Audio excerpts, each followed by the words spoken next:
본 방송에서 제공하는 투자 정보는 투자 판단에 대한 조언입니다. 방송에서 제공하는 주식의 가치, 가격 상승 및 하락에 대해서는 방송사에서 보장하지 않습니다. 시청자 여러분 안녕하십니까? 깊이 있는 인사이트로 여러분들의 투자를 잘 이끌겠습니다. 저는 강관호입니다. 저는 이소연입니다. 어제 우리 시장 코스피는 2,500선을 두고 공방이 치열했습니다. 외국인이 매수로 돌아버린 코스닥 시장에서는 하지만 1.3% 반등을 하면서 강세로 마감했습니다. 자, 초전도체 테마가 가니까 이제는 맥신 테마랍니다. 에코프로 그룹주 어제는 기관과 외국인의 매수로 상승세를 보이면서 마감을 했습니다. 한편 최근 중국 경제에 대한 우려가 좀 심한데요. 상하이 증시, 홍콩 증시 각각 1% 넘게 빠졌습니다. 여전히 우리 시장 좀 리스크 관리를 해야 될 것 같습니다. 미국 시장은 10년물 국채 금리가 2007년 이후 최고치를 경신했음에도 불구하고 나스닥을 중심으로 반등했습니다. 또 엔비디아, 테슬라 등 기술주의 투심이 몰렸는데요. 이와 관련해서 우리 시장 관련주 움직임도 지켜봐야겠습니다. 지금 서울경제TV 유튜브 함께 하시면요. 실시간으로 함께 하실 수도 있고요. 방송 끝난 이후에도 인사이트 얻어가실 수 있으니까요. 지금 바로 함께 해주시면 좋겠습니다. 네, 8월 20일 화요일장 우리 증시도 증시 팔도 화이팅입니다. 화이팅! 미국 시장 그리고 암호화폐 시장 함께 알아보는 순서입니다. 오늘도 더드림 에센스의 정혜성 전문가 함께 하겠습니다. 안녕하세요. 예, 안녕하세요. 정혜성 전문가입니다. 자, 미국 시장 좀 볼까요? 네, 오늘 이제 시장은 이번 주에 예정된 잭슨홀 미팅을 좀 앞두고서 혼조세로 마감을 했습니다. 장 초반에는 좀 우하향하다가 중반 들어서 좀 크게 반등이 나왔는데 매수세가 좀 들어온 게 아닌가 이렇게 분석을 하고 있습니다.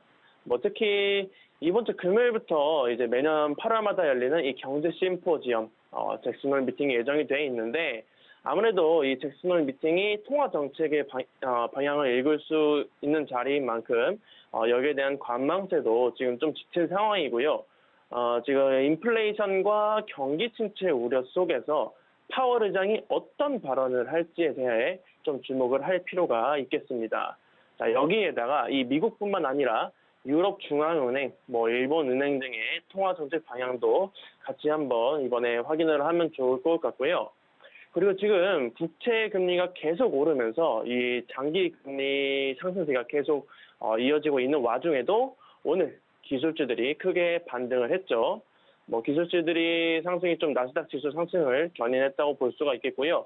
마이크로소프트, 메타, 테슬라, 엔비디아까지 지난주에 하락했던 만큼 오늘 크게 반등을 하는 모습 보여줬습니다. 이렇게 기술주들이 오르니까 당연히 필라델피아 반도체 지수 같은 경우에도 오늘 간만에 거의 3% 가까운 상승세를 보여줬고요.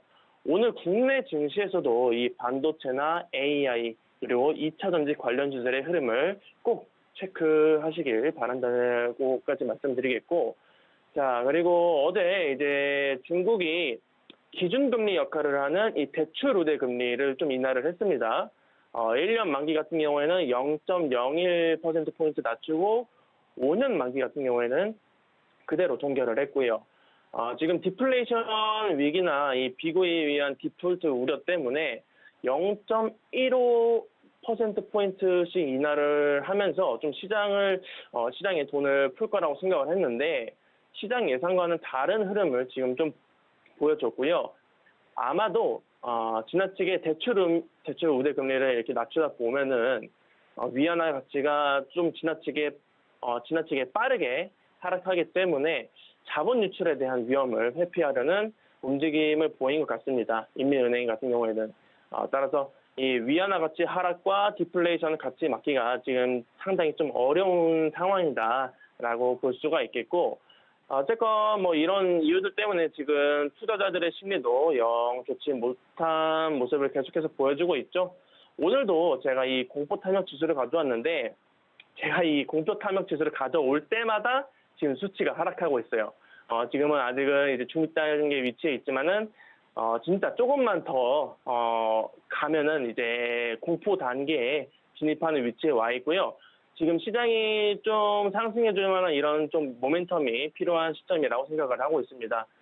경기 연착륙이 나와주면서 이 기준금리는 동결로 유지할 수 있는 이런 기대감도 같이 나와줘야 하고, 이 중국 같은 경우에도 지금 빨리 경기를 되살려야 이제 투쟁 자체도 살아날 수가 있을 거다라는 말씀까지 전달을 해드리도록 하겠습니다.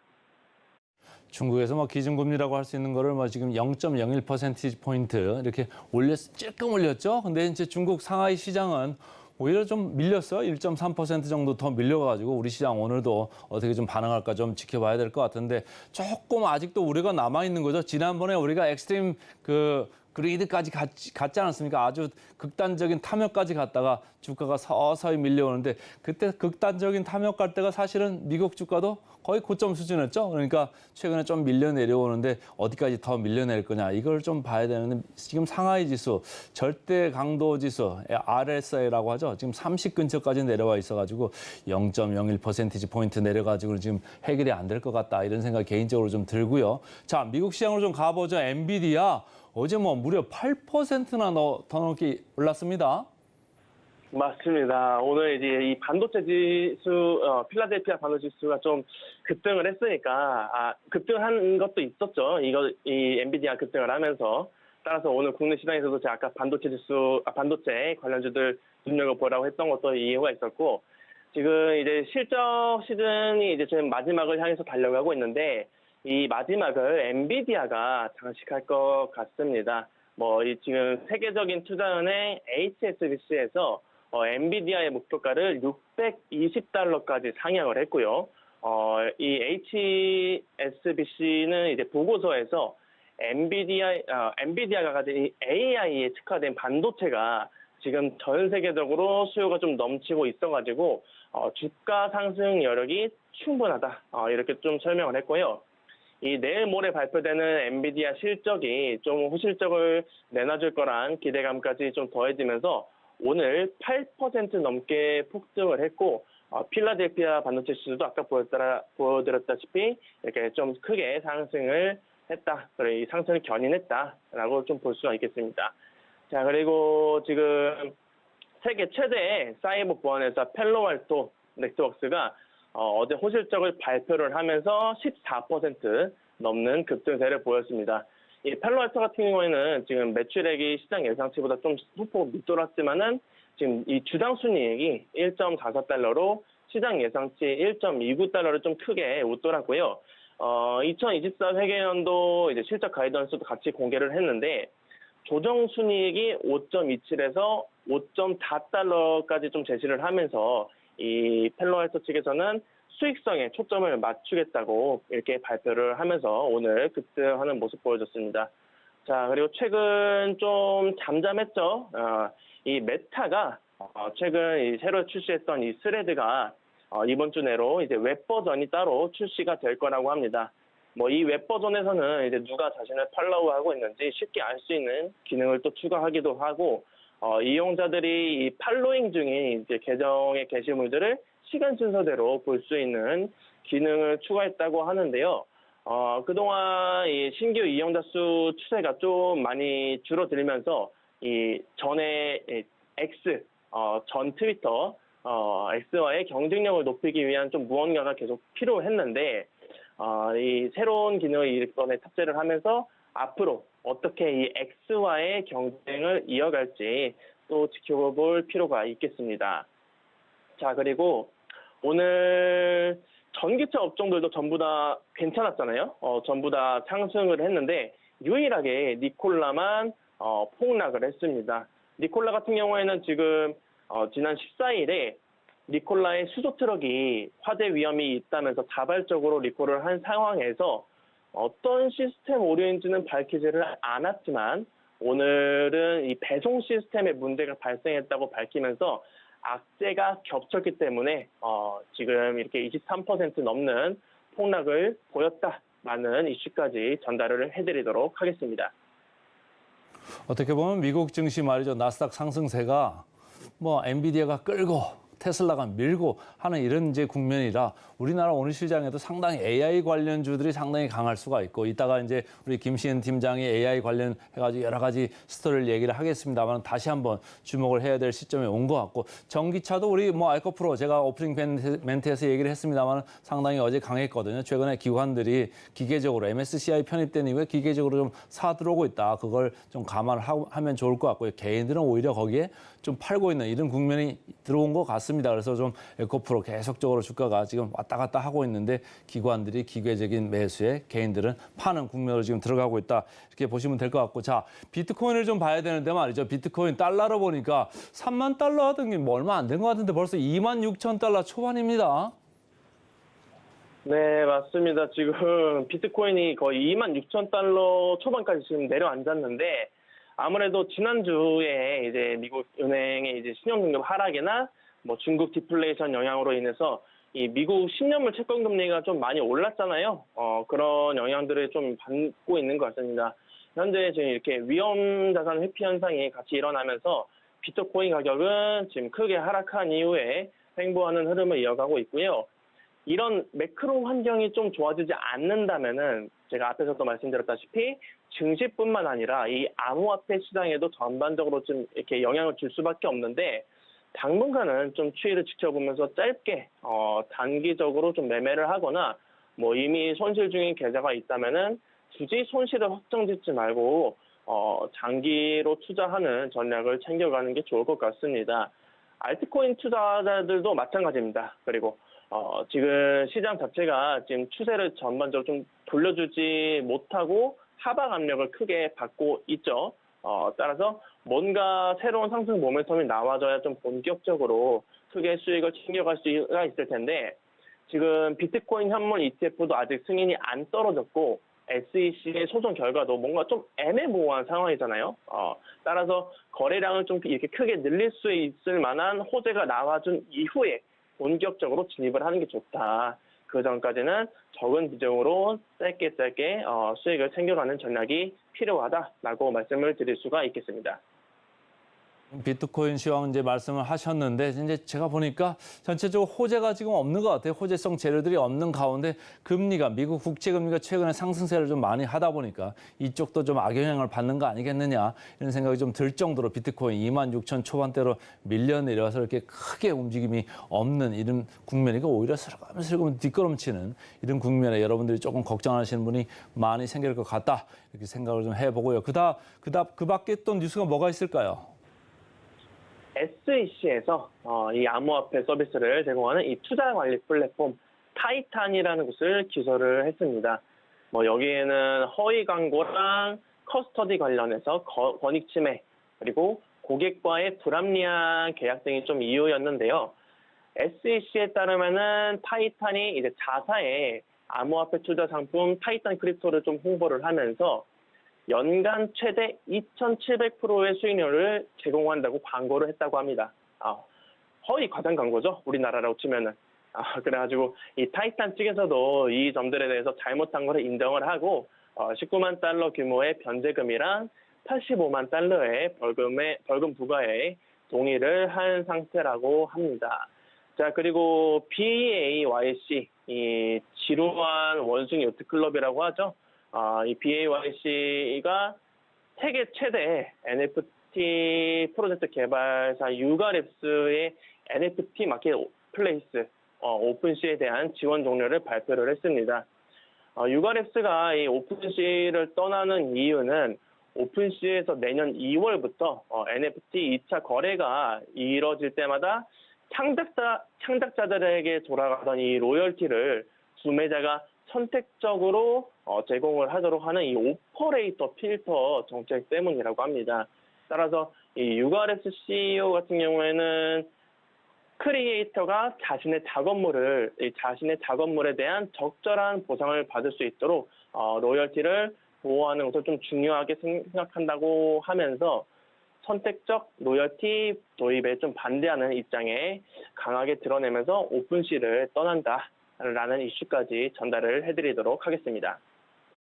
오늘도 암호화폐 시장까지 정혜성 전문가 잘 들었습니다. 고맙습니다. 네, 감사합니다.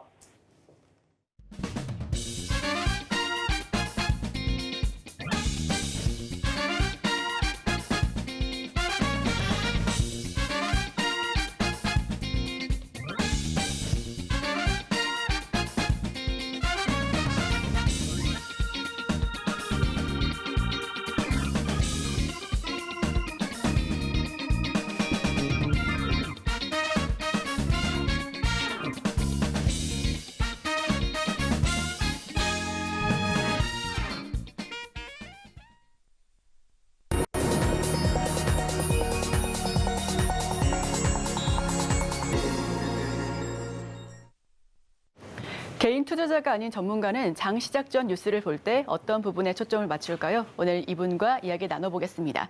헤르메스 스타 김시은 팀장 옆에 나와 계십니다. 어서 오세요. 네, 안녕하세요. 네, 김시은 팀장과 함께하는 오늘의 일면 화면을 통해서 만나보겠습니다.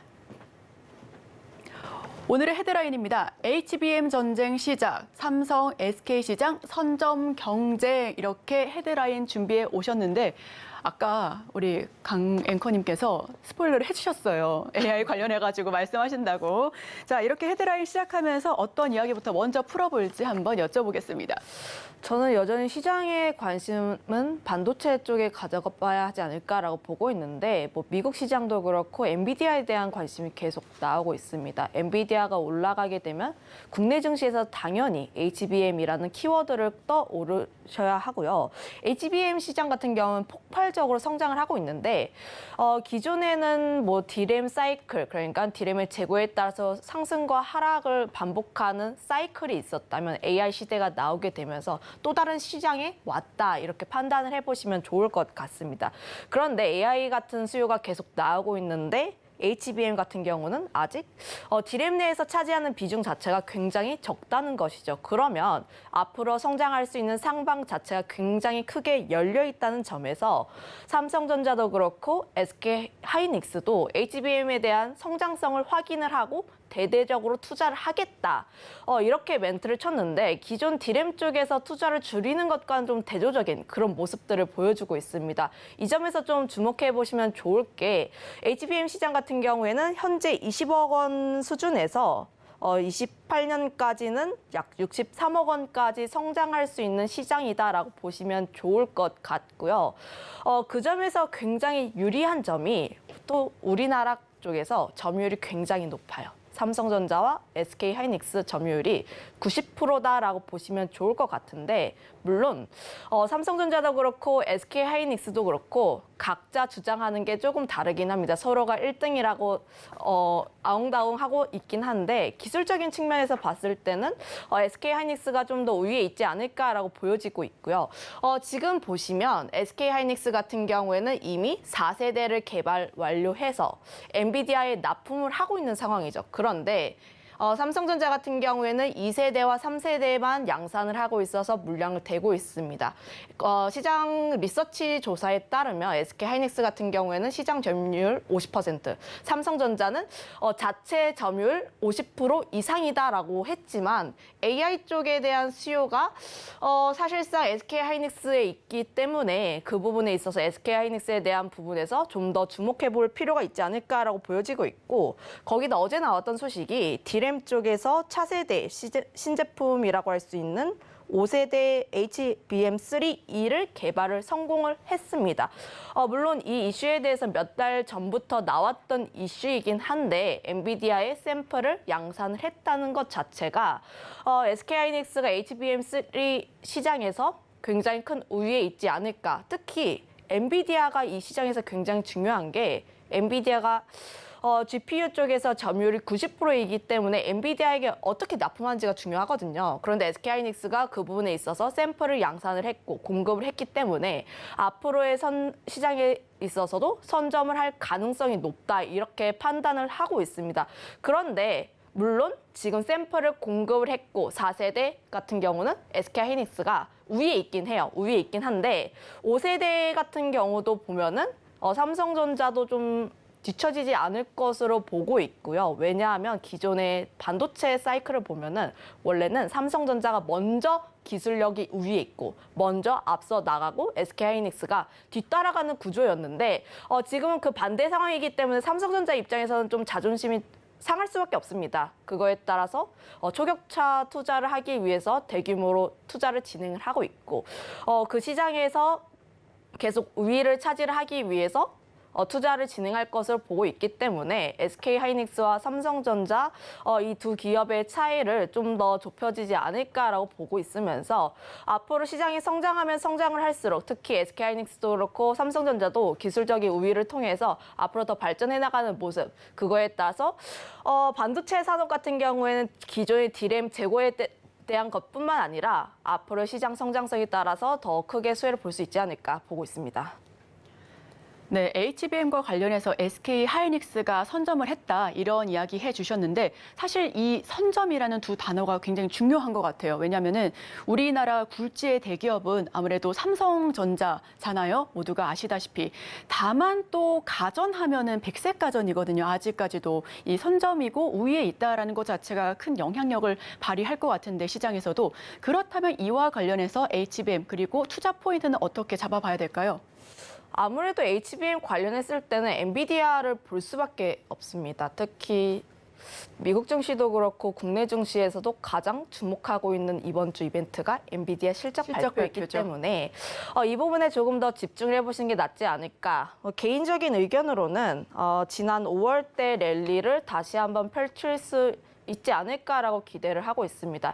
엔비디아가 1분기 실적 발표를 한 다음에 AI 랠리가 굉장히 많이 나왔어요. 왜냐하면 실적 자체도 굉장히 잘 나왔고 그리고 가이던스도 굉장히 좋게 나왔습니다. 특히 엔비디아 CEO가 쇼맨십이 좀 풍부하신 분인데 그만큼 멘트를 좀 강하게 쳤습니다. 1분기 실적 발표 굉장히 잘 나왔고 2분기 실적은 더 잘 나올 것이다.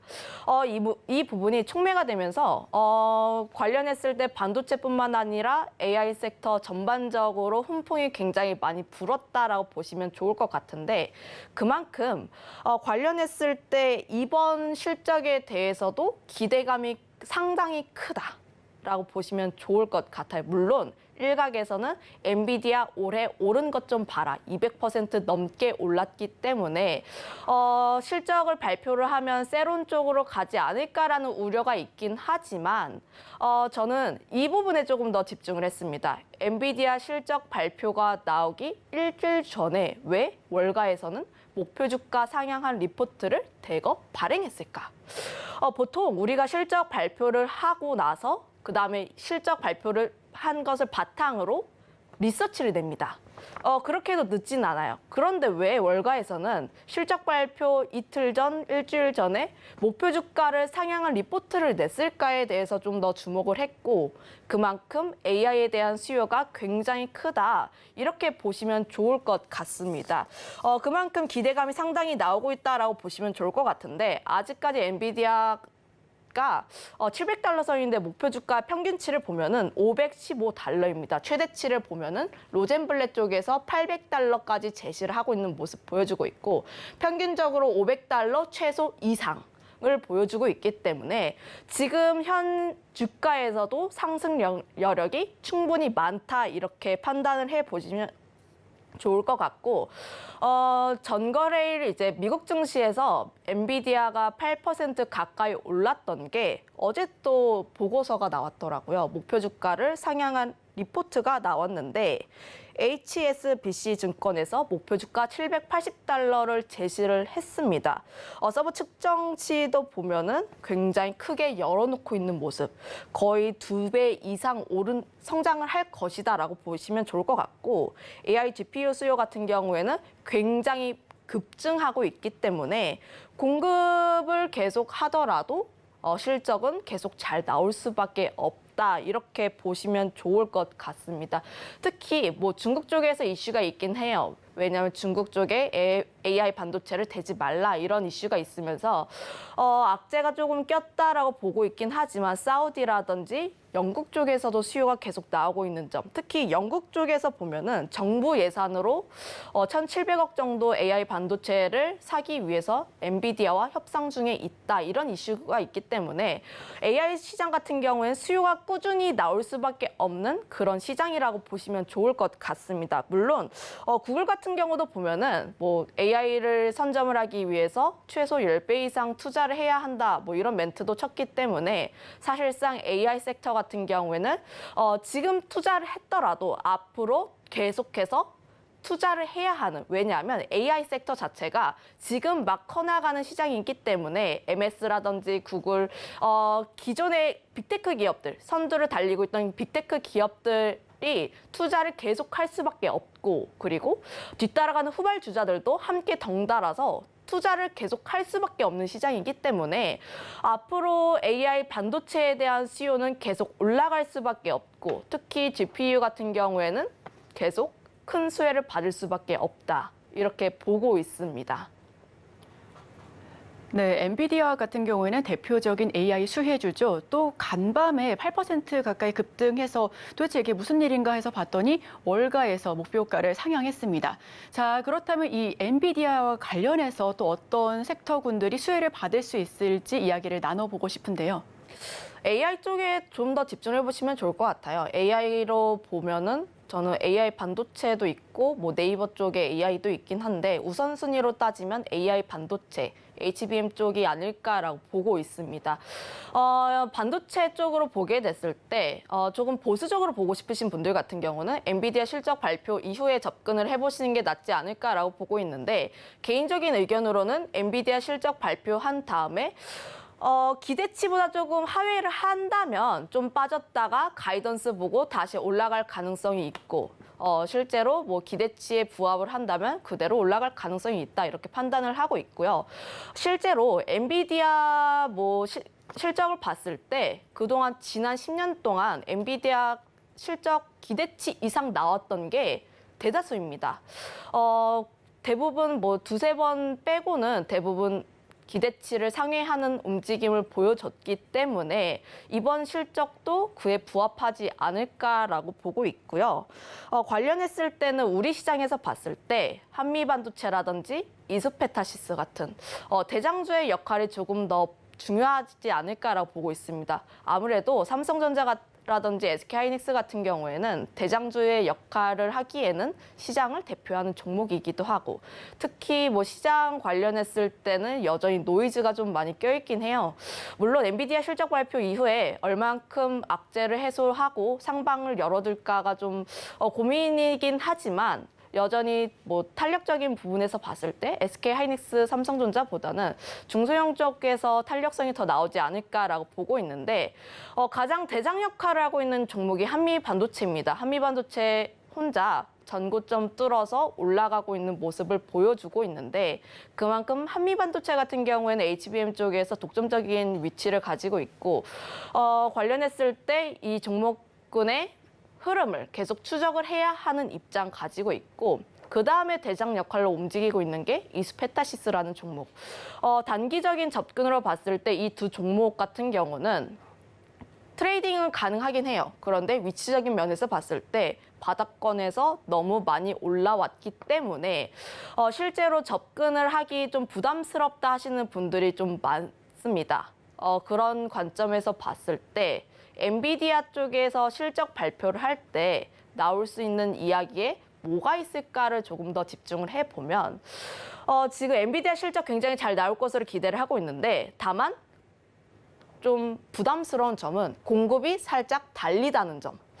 수요 같은 경우는 폭발적으로 나오고 있는데 이를 위해서 공급이 살짝 부족한 모습을 보여주고 있습니다. 실제로 엔비디아가 10% 가까이 빠졌을 때 한 그 슈퍼컴퓨터 만드는 기업에서 엔비디아에 주문을 했더니 공급이 실제로 잘 안 나오고 있다. 그러면서 수요는 굉장히 잘 나오고 있는데 공급이 실제로 안 나오면 실적에 대한 데이터가 잘 나오지 않을 수도 있다. 이런 얘기가 나오면서 주가가 빠졌거든요. 그만큼 공급에 대한 이슈가 나올 수밖에 없는데 엔비디아가 공급이 조금 부족하다 혹은 거래처를 좀 다변화를 하겠다라는 이야기가 나오면 부각이 될 수 있는 게 삼성전자 밸류체인입니다.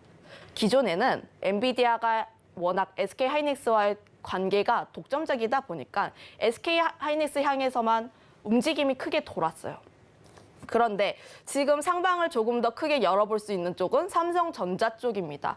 삼성전자 쪽에 대해서는 아직까지 상방이 크게 올라가지 않았고 특히 삼성전자 같은 경우가 SK하이닉스에 뒤처지는 모습을 보여주지 않을 것이다라고 생각을 하고 있기 때문에 앞으로의 성장성을 좀 더 찾아본다면 그리고 조금 더 안정적으로 보게 된다면 삼성전자 쪽이 아닐까라고 보고 있고 특히 뭐 9월에 신제품을 출시할 것을 예상을 하고 있다 보니까 이런 부분을 좀 감안을 해본다면 삼성전자 쪽 밸류체인이 대표적이지 않을까. 대표적으로 이오테크닉스라든지 제우스라든지 TFE라든지 굉장히 다양하게 있습니다만 그중에서 조금 더 대장주로 볼 수 있는 쪽은 테크닉스라는 기업이 아닐까라고 보고 있습니다.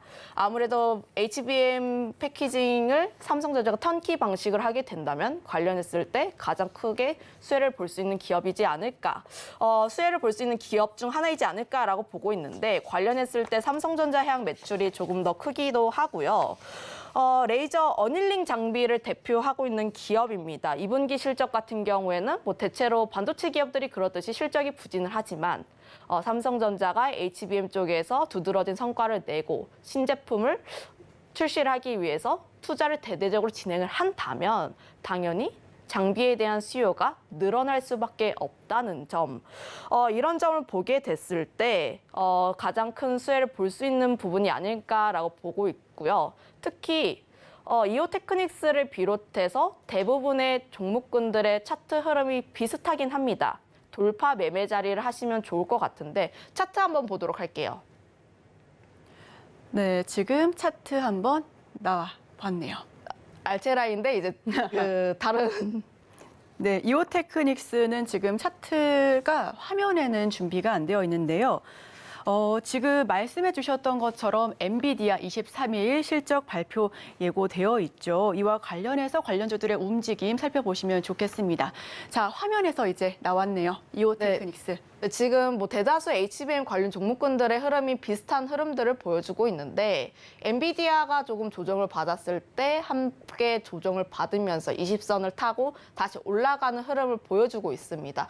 이평선 같은 경우에도 꾸준하게 올라가는 모습을 보여주고 있고 물론 지금 현 시점이 돌파 매매를 하는 시점입니다. 전고점 대비했을 때 올라가는 모습을 보여주고 있기 때문에 이 라인대를 좀 강하게 뚫어갈 필요가 있지 않을까. 저는 이 라인을 강하게 뚫고 올라갈 시점이 엔비디아 실적 발표 이후가 아닐까라고 보고 있는데 돌파 매매라는 시점이니만큼 보수적으로 접근을 하시고 싶으신 분들 같은 경우에는 실적 발표 이후에 접근을 해보시는 게 좋지 않을까라고 보고 있고 다만 저는 삼성전자 쪽에서의 HBM에 대한 기대감을 가지고 있기 때문에 중장기적으로도 크게 관심을 가져도 좋다라고 판단을 하고 있어서 저는 충분히 지금 자리에서도 접근이 가능하다라고 판단을 하고 있습니다. 그다음에 우리가 좀 더 주목을 해볼 수 있는 쪽이 AI 반도체뿐만 아니라 볼 수 있는 AI 쪽이라고 보시면 좋을 것 같은데 왜냐하면 23일에 엔비디아가 실적 발표를 한 다음에 그다음에 24일에 우리 증시에는 반영이 될 예정인데 24일에 또 공교롭게도 네이버 하이버클로버 X가 공개 예정입니다. 물론 하이버클로버 X 같은 경우에는 우리나라 시장에서 세로 뉴스가 될 가능성이 좀 크긴 해요. 기대감은 지난 한두 달 동안 굉장히 컸고 AI 섹터, 뭐 마음 AI라든지 관련했을 때 강세 흐름들을 보여줬기 때문에 두드러진 뭔가 우리 눈에 띌 만한 성적이라든지 어떻게 또 실적으로 구체화를 할 건지 여부에 대해서 그날 당일에 좀 이야기가 많이 나올 예정입니다. 실제로 저도 써보고 추천을 이야기를 하면 좋겠지만 우선은 하이버클로버 X가 발표되기 이전까지의 기대감은 좀 유효하다고 보고 있고 그거에 따라서 단기적으로 시세를 분출할 가능성이 높기 때문에 이런 부분에 대해서는 굉장히 긍정적이다라고 판단을 하고 있습니다. 실제로 네이버 하이버클로버 X가 공개가 되었을 때 어떻게 주가가 반응을 하는지 여부는 조금 더 체크를 해볼 필요는 있지만 기대감을 벌써 버릴 필요는 없다고 판단을 해서 가지고 왔고요. 물론 대장을 보면은 네이버이긴 한데 네이버 같은 경우는 세모 정도의 의견을 드리는데 아무래도 대형주이기도 하고 물려 있으신 분들이 굉장히 많기 때문에 올라가는 데 살짝 더딜 수는 있습니다. 그거에 따라서 역시 변동성을 노린다면 중소형 종목에서 접근을 해볼 수밖에 없고 관련했을 때 가장 크게 가장 크게 수혜를 볼 수 있는 쪽이 알체라 쪽이 아닌가라고 보고 있는데 알체라 같은 경우에도 하이버클로버 X 관련 종목이기도 하고요.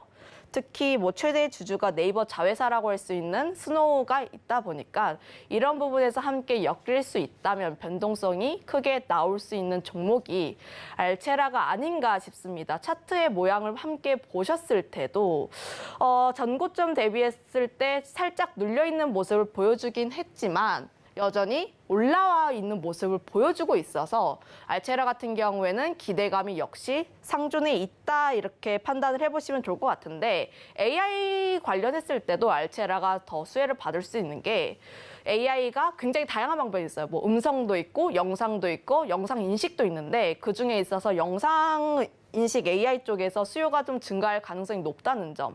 이런 점을 보게 됐을 때 알체라 같은 경우에는 성장 가능성도 충분히 있다. 이렇게 판단을 해보시면 좋을 것 같습니다. 다만 15,000원에서 16,000원 사이 이 라인대 매물대가 상당히 있기 때문에 이 라인대를 어떻게 뚫어주는지가 가장 중요하게 작용을 하지 않을까라고 보고 있고 그 다음 종목으로는 플리토라는 기업을 갖고 왔는데 물론 이 기업 같은 경우는 수급적으로 좋진 않아요. 수급적으로 좋진 않은데 네이버 하이버클로버 같은 경우가 발표가 되었을 때 플리토 같은 기업은 박스권 하단 라인에 위치해 있다 보니까 충분히 탄력적으로 움직일 가능성이 굉장히 높다 이렇게 판단을 하고 있고 네이버 하이버클로버 X가 가지고 있는 가장 큰 장점이 한국어입니다. 뭐 구글 바드라든지 챗 GPT 같은 경우에는 아무래도 영어를 기반을 했기 때문에 이런 점으로 보게 됐을 때 네이버 하이버클로버 X가 한국어 특화된 모습을 보면서 앞으로 우리나라 시장에서는 네이버가 좀 더 유리하게 쓰이지 않을까라는 생각을 하고 있어서 그 점에 있어서 플리토라는 기업은 중장기적으로 긍정적으로 보고 있다라고 보시면 좋을 것 같아요. 특히 뭐 언어 데이터를 판매하는 사업을 영위하고 있기 때문에 관련 사업으로는 크게 영향을 받고 있다. 거기다가 해외 진출에 대한 기대감도 굉장히 크게 나오고 있는데 뭐 네옴시티라든지 챗 GPT 알지만 관련했을 때 만남이 있었고 그 해외 수출에 대한 기대감도 상당히 유효하기 때문에 앞으로 AI 섹터에서 성장이 나오면 나올수록 그 부분에 있어서 플리토라는 기업도 함께 수혜를 받을 수 있다는 점 한번 체크를 해보시면 좋을 것 같습니다. 네, 오늘 엔비디아 실적 발표와 관련해서 수혜받을 수 있는 종목군들 살펴봤습니다. 아무래도 A와 관련해서는 지금 크게 움직이고 있는 두 가지 종목, 한미 반도체와 이수 페타시스인데요.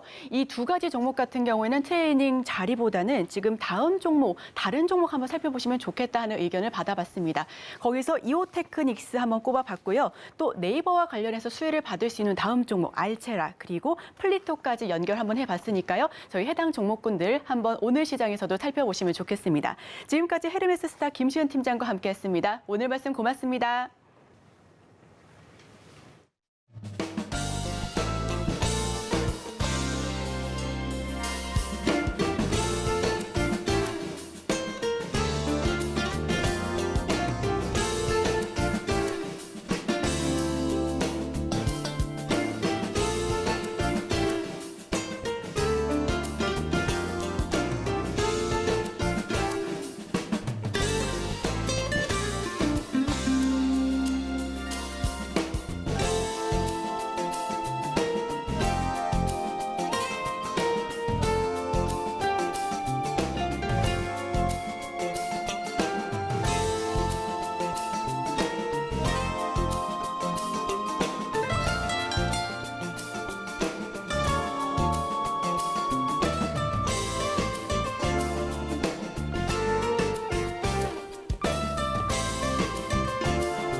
화요일 아침 8시 반 향해 가고 있습니다. 매일 아침 8시 반 저희 서울경제TV에서 센티멘탈 대 펀더멘탈 매일 두 종목씩 말씀드리고 있습니다. 오늘도 관심을 좀 많이 가져주시고요. 자, 센티멘탈로 오늘은 한화솔루션 그리고 펀더멘탈로 빙그레 이렇게 두 종목 말씀을 드리겠습니다. 자, 한화솔루션부터 말씀을 드릴까요? 어제 주가가 말이죠. 이 파란 줄로 이렇게 표시를 제가 했습니다만은 최근에 태양광 쪽 업황이 별로 안 좋기 때문에 주가가 쭉 이렇게 밀리다가 어제 혼자 이렇게 아주 강하게 뛰었습니다. 그래서 제 레이더에 걸렸다 이렇게 보시면 되는데 어제 기관이 뭐 상당히 많이 사더라고요. 그래서 제가 좀 유별나게 이렇게 무슨 뉴스가 있을까 이렇게 봤는데 뉴스가 어제 뭐 하나 있었습니다. 이따가 좀 말씀을 드리고 전체적으로 지금 태양광 쪽 모듈 가격이 작년에 비해서 상당히 지금 내려가고 있다 이런 그 뉴스가 계속 나오고 있기 때문에 안 좋습니다. 주가들이 계속 안 좋고 한데 한화솔루션도 뭐 마찬가지죠. 뭐 전 세계에서 뭐 마켓 시어가 상당한 부분에 있는데 이게 이제 지금 아시아 쪽에서 우회 수출을 하는 그런 이슈가 있었어가지고 거기에 대한 우려가 많았었거든요. 근데 거기에 대한 우려를 어제 깔끔히 정리하는 그런 뉴스들이 좀 나온 게 주가 그 상승에 많이 도움이 됐다 이렇게 보시면 되겠습니다. 어제 그 국내 그에 보도된 뉴스 중에 이제 하나는 태양광 관련해 가지고 중국 쪽하고 미국 쪽하고 지금 계속적으로 그 알력이 있지 않습니까? 이쪽 태양광 부분에서도 그런데 우회 수출하는 것도 지금 이제 판정이 최종적으로 난 겁니다. 예비 판정이 있었고 이제 최종 판정이 났는데 최종 판정이 미국 상무부가 이제 얘기한 게 BYD 홍콩 같은 이런 회사를 비롯해 가지고 여러 개 있습니다. 복수의 회사들의 우회 수출에 대해서 앞으로는 관세 유예 기간은 얼마 정도 줍니다마는 관세를 상당폭 올리겠다. 그러니까 경쟁력이 떨어지게 하겠다 이런 거예요. 미국에서 들어와서 팔 때 관세를 많이 붙이면 어떻죠?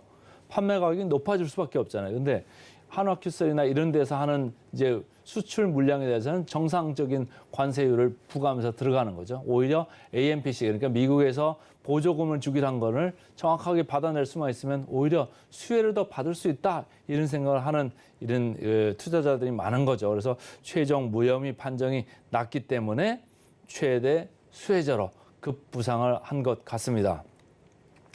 유안타 증권에서 이제 리포트를 냈는데 여기 이제 펀더멘탈하게 최근에 영업이익 흐름 그리고 업황 흐름 이런 걸 이제 얘기를 했습니다만은 2분기에도 안 좋았는데 3분기에도 전체적으로 하향 추세 그러니까 감익 추세가 이어질 것 같다 이런 얘기를 하는 거죠. 제일 큰 부분이 이제 태양 전지 부분인데 스프레드는 하락하고 원료가는 고가고 그럼 뭐 남는 게 별로 없지 않습니까? 앞에보다도 더 마진이 박해질 거다 이런 얘기를 하는 거고요. 케미칼 부분 PVC 쪽은 좀 좋아지는데 가성소다 쪽은 약세일 거다. 그러니까 서로 이제 상충하는 점이 있어가지고 영업이익률 마진이 아주 미약합니다. 뭐 2, 3% 정도 이렇게 정도밖에 안 되는데 전체적으로 그러니까 펀더멘탈하게는 크게 뭐 좋은 거 없다. 3분기까지는 별로다 이렇게 얘기를 하는 거고 이제 3분기 말 정도 되면은 조금 더 좋아질 수 있는 여지가 좀 있을 것 같습니다. 그래서 이제 태양광 쪽에서 좀 좋아질 수 있는 이 흐름이 나올 거다 이런 얘기를 하는 거예요. 스프레드 개선이 아무래도 9월 말 10월 초는 가야지 그때 이제 비로소 돌아설 거다 이런 얘기를 하는 거고 발전 부분에서 뭐 태양광 전지 조금 안 좋은 거 이쪽을 발전 부분에서 어느 정도 약간 보완을 해줄 수 있다 이런 얘기를 하지만 전체적으로는 조금 밀고 내려간다. 그래서 업황이 안 좋다 이런 얘기를 하고 있습니다. 주가를 보시면 그대로 그 업황 주가를 지금 반영하고 있죠. 근데 최근에 주가가 바닥을 조금 찍는 모습이고 강력하게 이렇게 거래량을 동반을 하면서 일단 한번 고개를 들어봤습니다. 어제 상당히 기관 주도의 매수가 일어났다 이렇게 보시면 되는데 이 단일 뉴스에 그냥 끝날 것이냐 앞으로 좀 좋아질 것이냐 하는 거는 아까 말씀드린 그 스프레드가 이제 개선이 될 조짐이 있느냐 없느냐 지금 이제 몇 달 안 남았잖아요. 9월 말이면 뭐 한 달 반밖에 지금 안 남았기 때문에 9월 말에 가서 이게 좀 좋아진다 하면은 지금이 이제 바닥권 아니겠냐. 그리고 바로 이제 밸류에이션 보여드리겠습니다. 밸류에이션도 과거에 태양광 쪽에서 적자가 났을 때에 쳤던 그 바닥권 밸류에이션 부분에 와 있기 때문에 이제 좀 들여다보자라는 사람이 이제 많아질 수 있죠.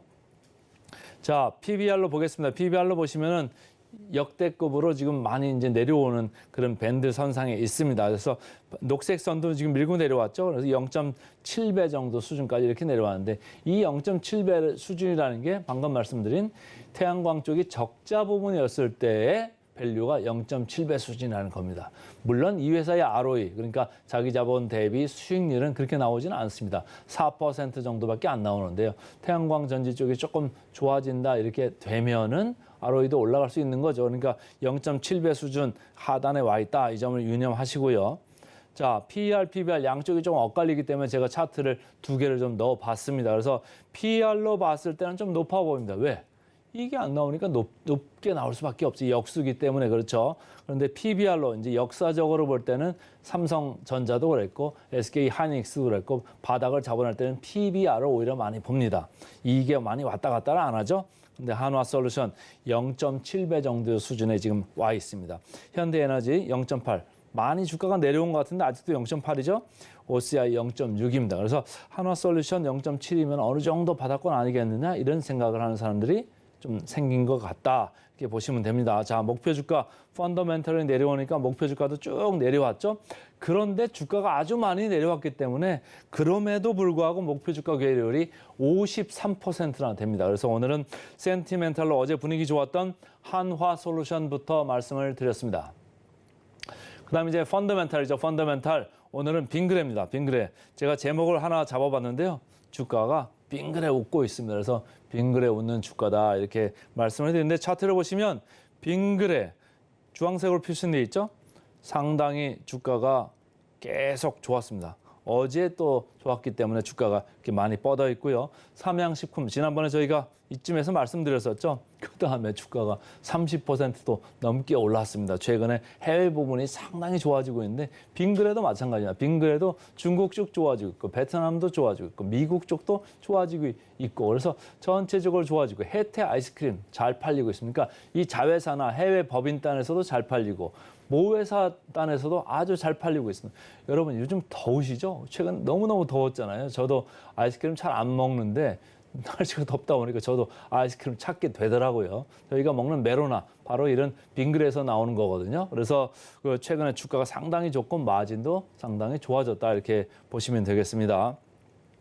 IBK 투자증권에서 리포트가 나왔는데요. 2분기 계속 연타석 홈런 치고 있다 이런 얘기를 해요. 최근에 김하성 선수도 홈런을 쳤습니다만은 이 빙그레 연타석 홈런을 치고 있습니다. 그래서 시장 기대치를 79%나 상회한 거예요. 79%나 상회하니까 어떻습니까? 주가가 이렇게 막 급하게 오르죠. 삼양식품도 마찬가지였죠. 실적이 좋으니까 주가가 급하게 오르지 않았습니까? 그러니까 여기도 시장 기대치를 무려 79%나 상회하니까 이렇게 좋아졌다 이렇게 보시면 되는데 좋아진 이유는 두 가지입니다. 하나는 매출 쪽에서 좋았고 하나는 비용 쪽에서 많이 줄었습니다. 그러니까 매출 쪽에서는 주력 상품들이 잘 팔렸고 광고 선전비 조금 줄으니까 그 효과가 영업이익에 그대로 나왔다 이렇게 보시면 됩니다. 그래서 3분기에도 여전히 덥죠. 그리고 앞으로도 좀 더울 것 같고요. 지금 비가 오는다는 소식이 있습니다만 계속 더울 것 같습니다. 그래서 국내 빙가 판매가 호조세가 기대된다 이런 얘기죠. SK증권에서도 역대급 분기 실적이 또 나올 거다 이렇게 이제 보는 겁니다. 2분기에도 영업이익률이 11.9%였는데 지금도 35도 낮 기온이 그렇잖아요. 그러니까 계속적으로 잘 팔릴 거다. 그리고 냉장 신제품이 시장에 이미 안착을 했기 때문에 광고 선전비, 광고 판촉비 이런 거 좀 덜 집행해도 잘 팔리고 있다. 이런 걸 지금 감안해서 지금 의견들이 나오고 있는 겁니다. 차트 보겠습니다. 차트 주가가 좀 많이 올랐습니다. 최근에 거래량들이 많이 뻗었었고 거래량이 상당히 좀 실리고 있습니다. 누가 사나 봤더니 기관, 외국인 계속해서 쌍끌이 매수로 들어오고 있습니다. 그런데 제가 펀더멘털로 가져왔죠. 무슨 얘기입니까?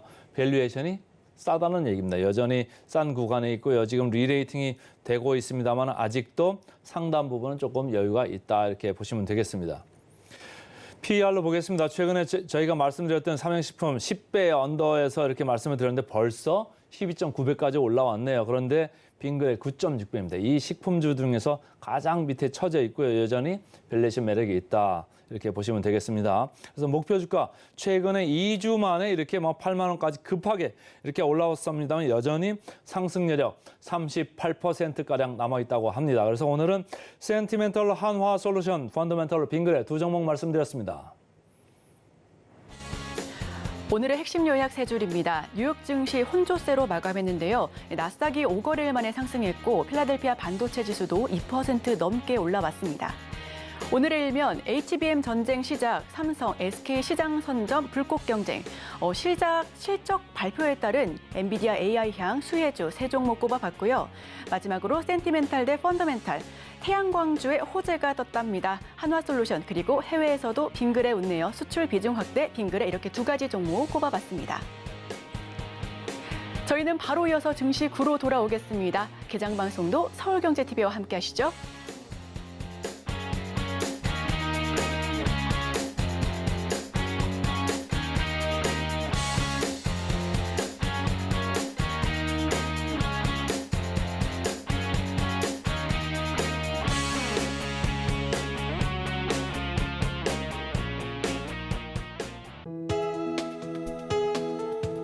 본 방송에서 제공하는 투자 정보는 투자 판단에 대한 조언입니다.